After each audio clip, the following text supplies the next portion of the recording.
Now come to the staircase phenomena or trapeze or Bordich effect. If a crescent heart is stimulated repeatedly, keeping the interval between the stimuli just less than 10 seconds, the magnitude of first 3-4 contractions progressively increases. This is called staircase phenomena. You can see in this image that the magnitude of first 3 to 4 contractions is increasing continuously or progressively. This phenomena is called staircase phenomena. Like steps, we can see these magnitude as a steps. Staircase phenomena, trapeze or Bordich effect. During repeated and rapid stimulation, if a second contraction occurs during the relaxation phase of the first one, the amplitude of the second twitch happens to be higher than the first one. This is the staircase phenomena or trapeze. It was first explained by the Bordich in frog's heart. The reason behind this staircase phenomena is that the amount of calcium ion released during each contraction is not completely pumped back into the sarcoplasmic reticulum as a second stimulus is applied within the 10 seconds. एक stimulus से एक contraction हुआ और उसके बाद में that the released amount of calcium is not pumped back and less than 10 seconds में एक और stimulus. So this condition, therefore some residual amount of calcium is left prior to the next stimulus. This increased quantity of the calcium available to the contractile machinery in the next stimulus, because the calcium left in the previous contraction plus the calcium released by the present stimulus. So therefore the amount of calcium is increased. That's why the next response is always higher for 3 or 4 contractions. The second stimulus evokes a bigger response. This is called trapeze phenomena or Tiakis phenomena. The length tension relationship. And this, the force of contraction is directly proportional to the initial length. Initial length means the length of the muscle fiber prior to contraction. So the force of contraction is directly proportional to the initial length within the physiological limit. It is known as Frank-Starling law. The force of contraction is directly proportional to the initial length.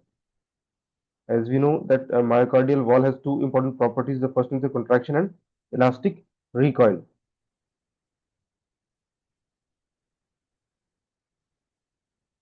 When more blood is returned to the heart, which we can call it a preload, the ventricular walls are stretched more when less blood is returned. It is very obvious.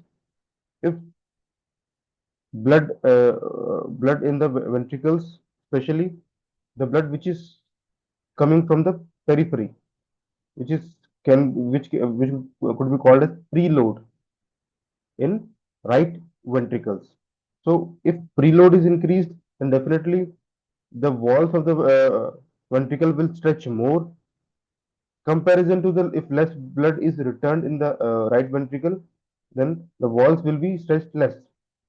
So the force of contraction is greater with increased preload, because stretching is more in case of increased preload, because the stretched ventricle walls recoil back to their resting position with greater force.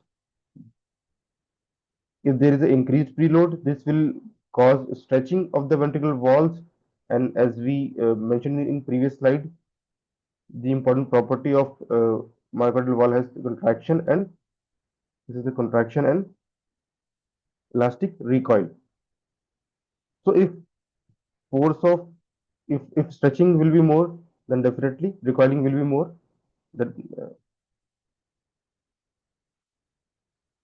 this law is called as Frank-Starling law. Force of contraction proportional to initial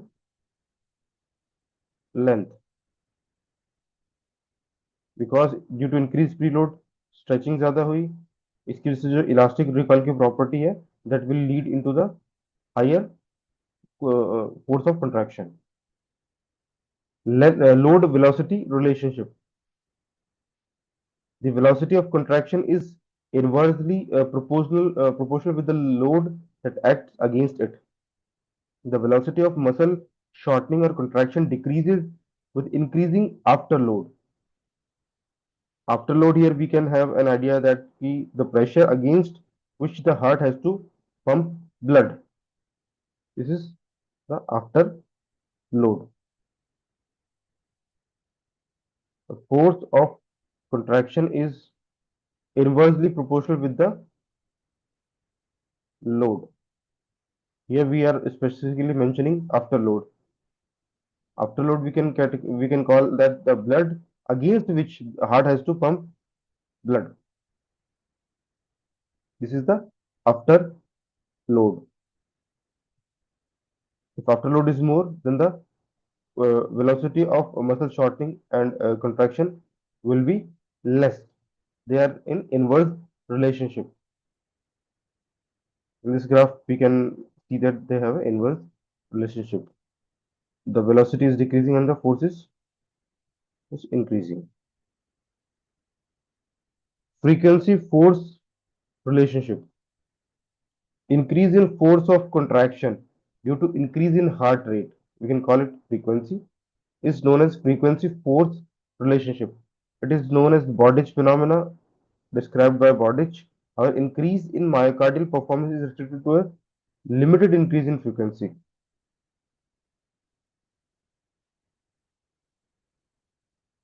Force of contraction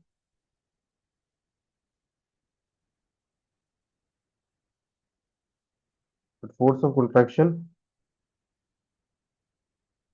proportional to the frequency, which we are calling it here heart rate.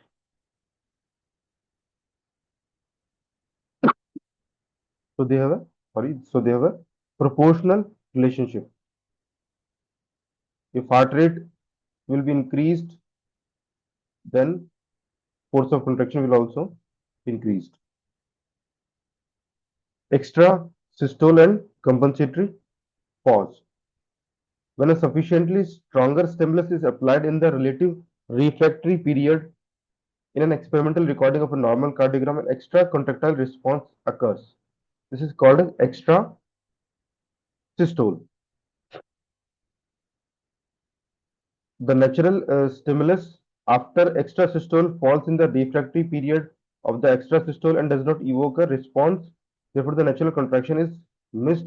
This is why a long pause is seen following the extra systole, which is called as compensatory pause. The magnitude of contraction following the compensatory pause is higher one, as the ventricles get more time for filling during the pause. The increased end diastolic volume increases the force of contraction by Frank-Starling mechanism. This is called post-extrasystolic potentiation. We can learn this by this image or this graph.